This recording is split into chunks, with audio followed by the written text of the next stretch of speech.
I'll have big eyes with tiny pupils, and it'll be a good time.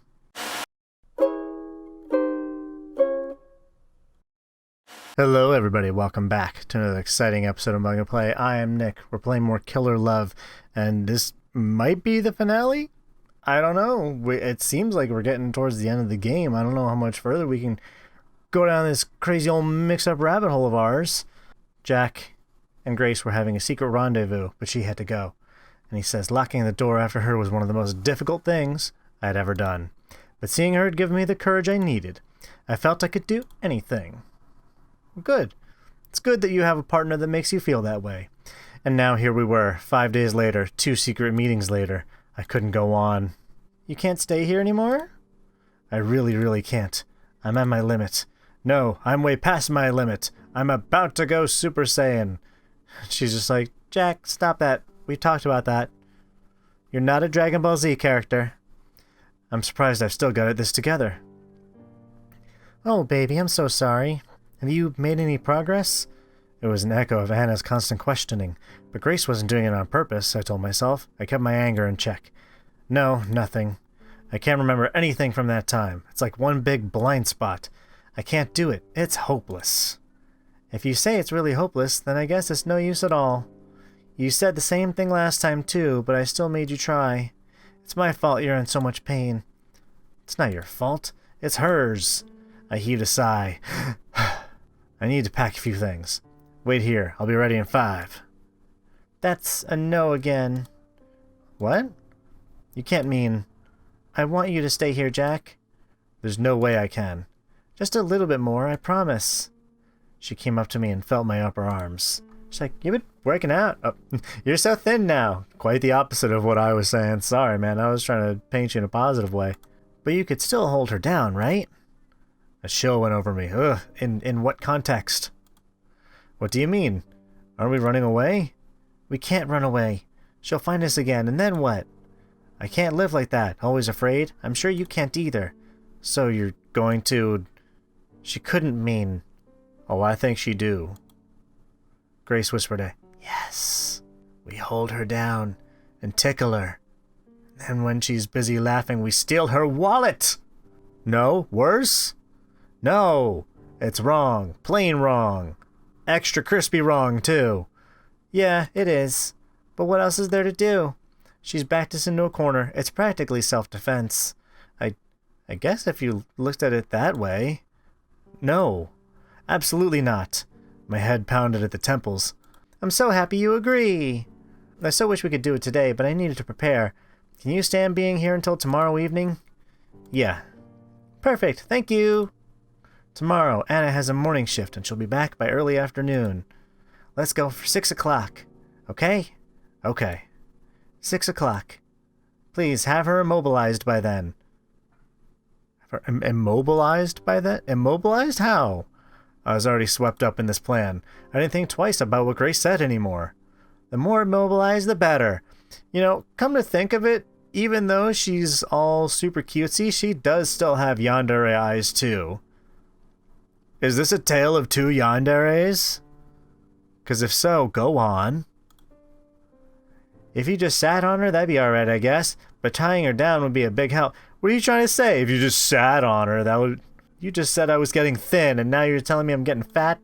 And if you could knock her out, that would be amazing. I'll see what I can do. Thank you. I'll be outside in the hallway. When she's all tied up or passed out or whatever, shout out so I know it's safe, okay? Alright. And then? What will you do then?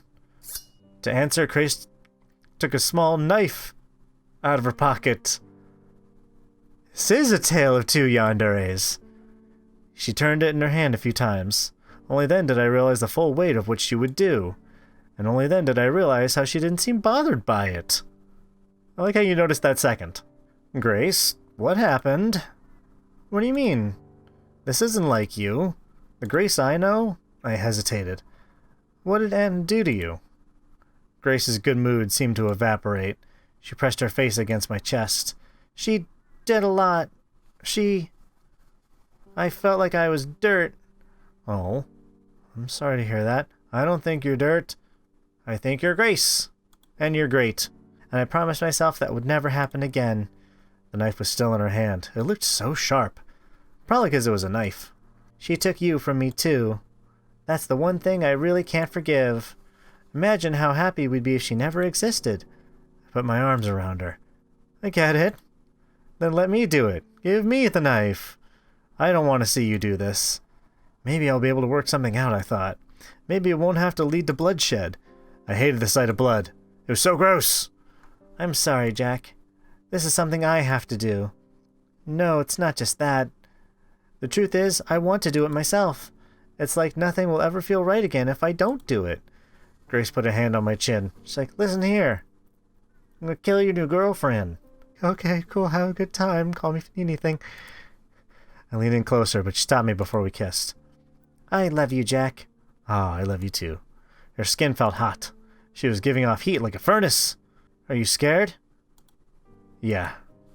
Please don't be. One day we'll look back on this and laugh. Ha ha ha. Just like that. Or I'll laugh for a minute straight because I'm also a yandere and I'll have big eyes with tiny pupils and it'll be a good time. I wake up with a bitter taste in my mouth. One day we'll be looking back and laugh. I'm sure as hell not laughing now. Ha! I mean, I guess that one, I laughed once. That's a good thought to have. What the? Oh, it's you. Don't sneak up on me like that. Christ. I did not give her the correct voice at all. You should laugh as much as you can, you know. It helps reduce stress. It's hard to find things funny with you around. Do you have to come here so often? I see more than enough of you in my dreams. That long, shameful month I spend with her keeps coming to me while I sleep. It's souring my mood. I can't even pretend around Annie anymore. Maybe I should write about it in the journal after all. Well, no, you destroyed it 2 episodes ago. No, screw that. It'd be too embarrassing to write down. Jack, that's so sweet. Huh? What is? So you dream about me. Yeah, they're nightmares, but I have dreams about you too, every night. Yeah, but mine are nightmares. See, you said the thing I said. Looks like someone's cranky from having just woken up from a nightmare. You better not be so rude to your doctor, though. He's not as nice as I am. He might kick you out if you misbehave. Meanwhile, Jack's just like, I'm trying to leave. That would be optimal. I've seen him do that. That's fine. I might be happier out on the street. See? The doctor comes along soon enough. He has good news for me, he says.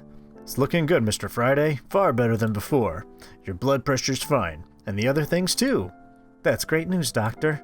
My attention is split between what he's saying and what I see in his coat pocket. What? Did his pen explode or something? It's glinting.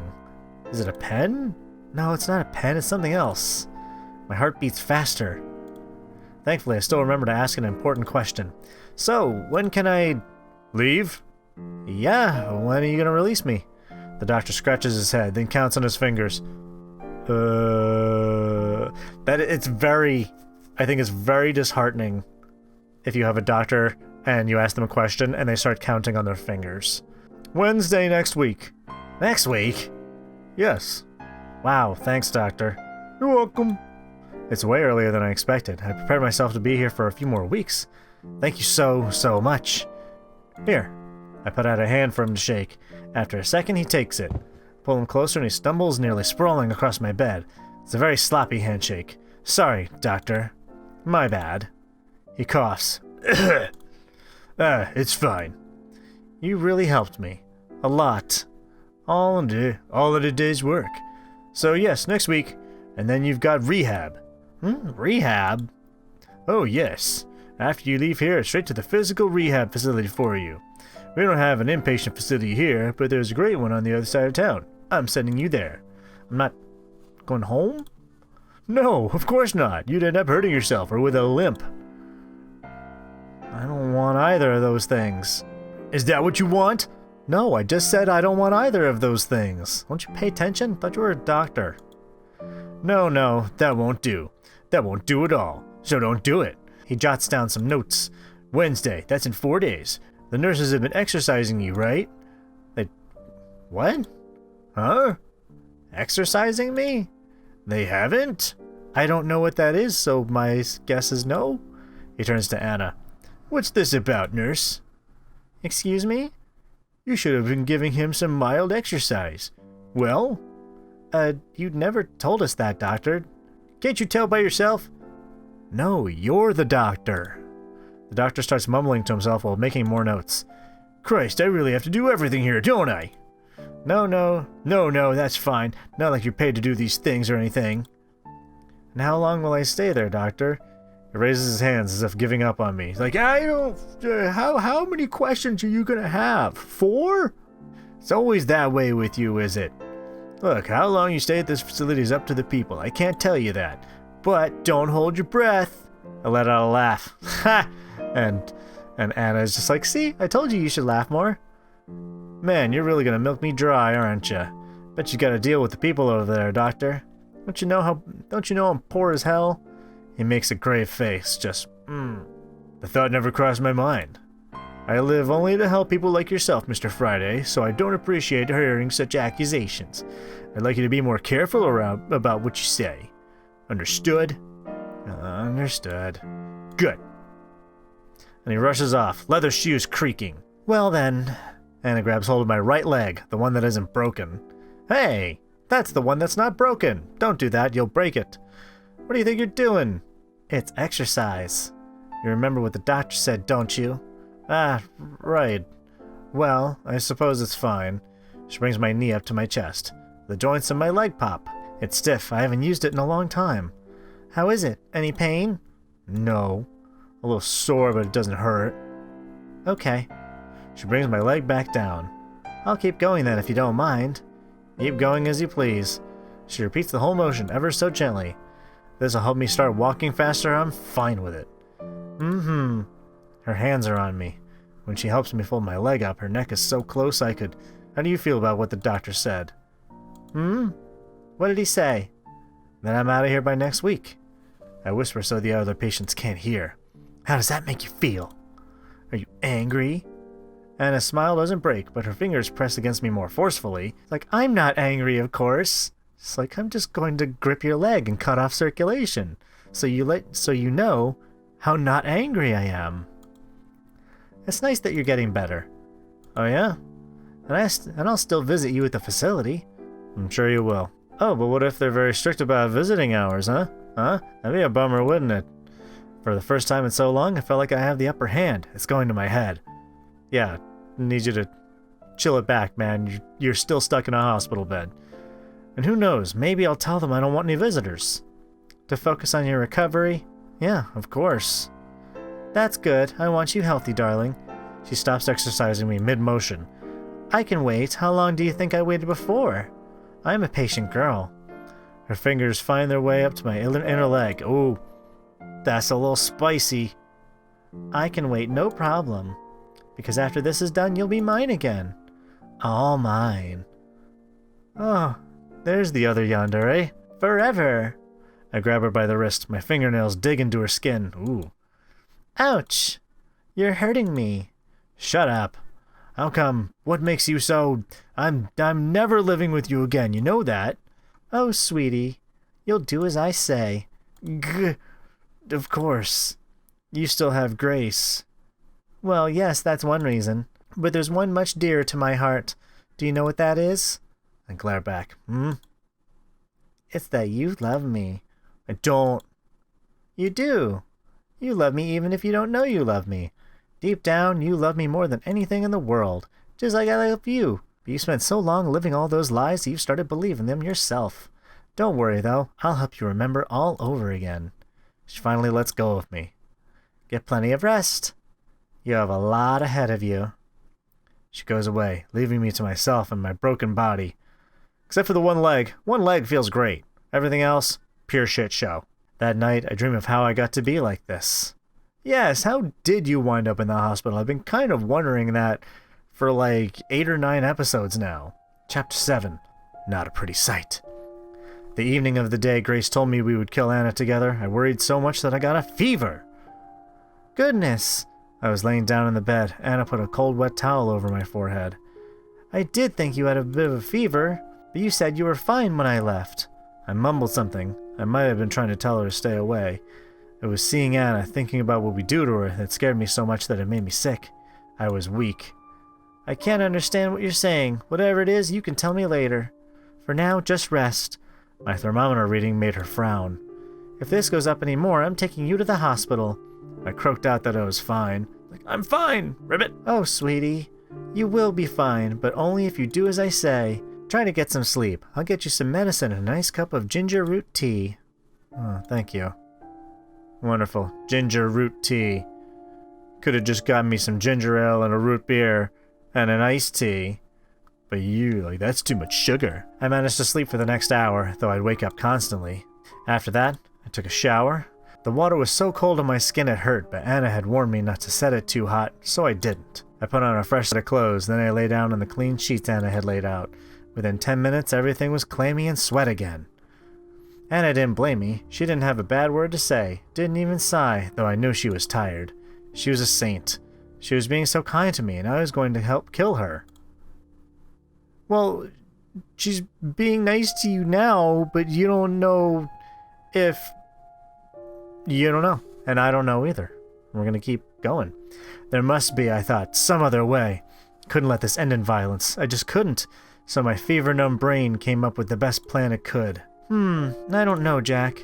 Are you sure? Yes, I feel so much better now. I can take a day off. It'll probably be fine. It'll be okay. See? I handed her the thermometer. It was a mercury thermometer, and I'd carefully let it reach only a near fever point. I didn't lie when I said I felt better, but I did still have a fever. Oh. Well, all right then. Please stay safe and call if there's any problems. Anything at all, okay? Okay. My goodness. We actually gonna kill her? She left and I got to work. There was a trace of my past somewhere in the apartment. There had to be. I didn't know where it was or what it would look like, but I hoped that Anna had brought something with her here. I was going to find it. Then I'd confront Anna with it. Whatever happened after that, I wasn't going to let anyone get killed. I really should have done this before, I thought. It would have saved me a lot of grief. But it was no use thinking about what could have been, so I searched. What you gonna find? What you gonna find that's gonna help you remember your before times? I didn't have to search long. I found what I was looking for in Anna's nightstand, in the top drawer. It was the only thing there. Anna had come to trust me so much that she hadn't bothered hiding it, or she wanted me to find it. When I saw it, I didn't think it was the clue I had been looking for. It was a picture book. A badly made one, too. Thick pieces of paper stapled together, the drawings smeared on with crayons. I read it on a whim. I was curious. By the last page, I wasn't curious anymore. This wasn't a picture book. It was a confession. Oh, are we going to see the pictures? The little wolf. There once was a little wolf. It had a mommy wolf and it had a daddy wolf, but mommy wolf and daddy wolf didn't love the little wolf. Oh, why is that? They didn't love it, and they didn't love each other, and they fought and fought and fought and fought, and then one day something happened, and the little wolf was all by itself. But the little wolf didn't stay alone for long. One day a family of sheep took it in. There was a mommy sheep and a daddy sheep and the little lamb and the big dog named Buddy. They were a happy family, but they didn't like wolves. Daddy sheep said to the little wolf, "Wolves should all be locked away," and he also said, "You are lucky to be alive." They didn't know that the little wolf was a wolf. So the little wolf played along, and it went baa, baa like a sheep, and ate grass like a sheep, and for a while it was happy. But it wasn't happy for long. The little wolf was a wolf. It was hungry. It needed to hunt. It knew how to hunt, too. It had seen Daddy Wolf hunt. It had seen him do all kinds of things. Oh, holy shit! The first thing that the little wolf hunted was the big dog named Buddy. Oh! Mommy sheep and daddy sheep were really scared. "Oh no," they said, "there are wolves around. We should be careful." They didn't know the little wolf had done it. They didn't know. I'm pretty sure there's some clues. Environmental storytelling. But the little lamb did know. The little lamb didn't like the little wolf. The little wolf was afraid. The little lamb was going to tell mommy sheep and daddy sheep everything. And it did tell them, but the sheep didn't believe the little lamb. They didn't believe one word. Why is that? And days passed and weeks passed, and the little wolf was hungry again. Very hungry. And so one night it went to Mommy Sheep and Daddy Sheep's room. It ripped them open while they were sleeping. It got blood all over itself. And then the little wolf went to the little lamb. The little lamb was awake. The little lamb had heard the noise of its parents being hunted. It saw the blood, and it smelled the blood, too. The little wolf came closer, and as the little wolf came closer, it saw the little lamb was not a lamb at all. It was a wolf, just like the little wolf. It had been hiding there with all those sheep. Maybe it didn't even know that it was a wolf. The little wolf did not kill it. The little wolf could not hunt one of its own. So the little wolf went away. But before it left, the little wolf promised they would meet again. There would be 2 wolves in a world of sheep.